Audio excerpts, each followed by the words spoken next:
오늘이 25번째입니다. 플록시노시나일리 파일리피케이션, 한때 초급영어 참고서로 유명했던 삼위일체 첫 장에 나오는 가장 긴 영어 단어죠. 뜬구름 같다는 뜻입니다. 우리 주변에서 가끔 되지도 않는 말로 억지를 부리는 걸 볼 때가 있습니다. 그런데 그보다 더 난감한 건 말이 비록 조리가 있고 내용도 꽤 좋아 보이지만 현실과는 아주 동떨어진 그야말로 썰렁한 얘기를 들을 때죠. 공공연한 자리면 무망한 차원을 넘어 허망한 좌절감이 들기까지 합니다.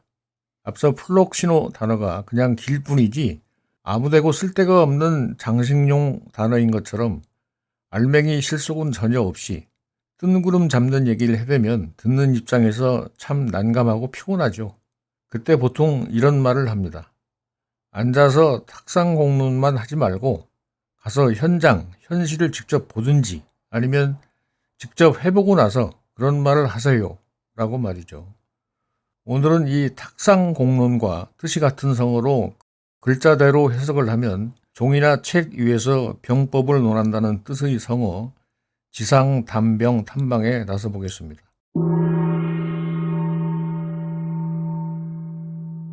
전국시대 말 진의 60만 대군이 조나라를 덮치자 당시 조의 백전노장 연파는 지구전을 염두하고 방어만 하는데 시간이 갈수록 원정을 나온 진이 불리해지자 조나라의 세작을 몰래 들여보내 이렇게 헛소문을 퍼뜨립니다.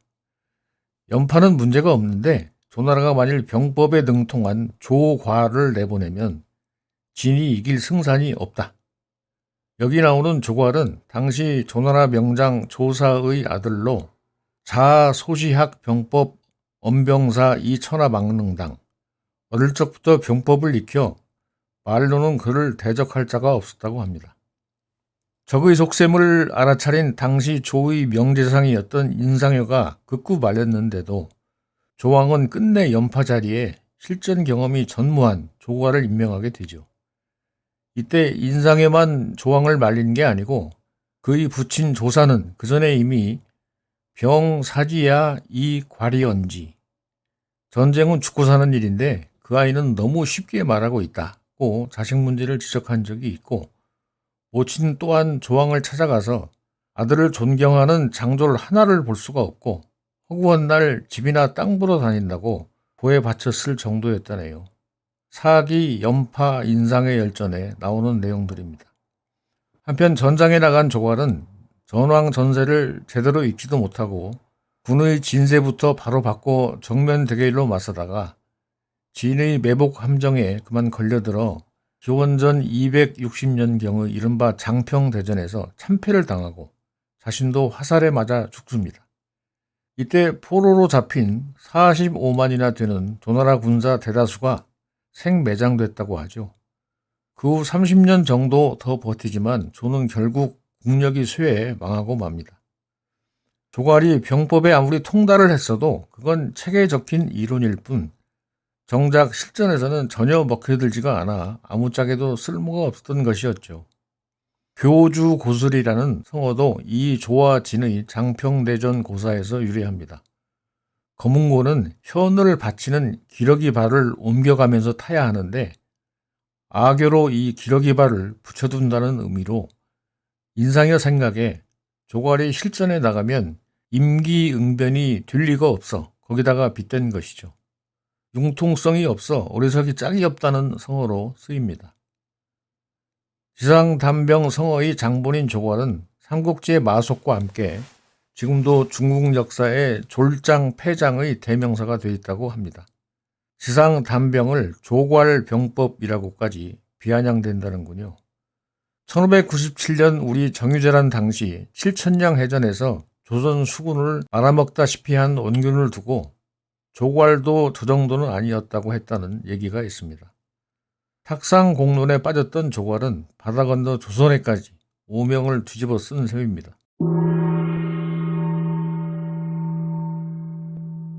괴상공론과 탁상공론은 뜻이 같죠. 성어 탁상공론은 고려나 조선시대 이학 논쟁 시 생겼을 수도 있는데 중국에는 탁상공론은 없고 지상담병이 같은 뜻의 성어로 지금도 쓰인다고 합니다. 논어 유정편에 다음 글이 나오죠. 학이불사 즉 망, 사이불학 즉 태. 배움이 많고 이론 이치에 밝아도 생각을 통한 실천, 경험이 없으면 어둡고, 실천력의 경험까지 갖췄더라도 배움이 워낙 부족하면 위태롭다는 말인데, 조과를 이 학이불사의 샘플로 봐도 무방할 것 같군요. 우리 주변을 잘 살펴보면 학이불사는 물론 그 반대되는 사이불학의 실제 사례들이 생각보다 많죠. 특히 사업체를 경영하는 입장에서는 반드시 두고 새겨야 할 내용입니다. 우리가 책을 통해서는 배운다는 말을 쓰지만 경험을 통해서는 터득이라는 단어를 씁니다. 터득은 펼쳐서 생각해 깨달아 알아낸다는 뜻이죠. 머리뿐 아니고 몸으로 체득한다는 점에서 경험이 그만큼 값지고 중요한데, 경험 많은 사람은 그래서 함부로 잘 나서지도 않지만 지상담병의 유혹에 쉽게 빠지지도 않습니다. 지상에서만 머물지 말고 몸으로 직접 많이 느낄 일입니다.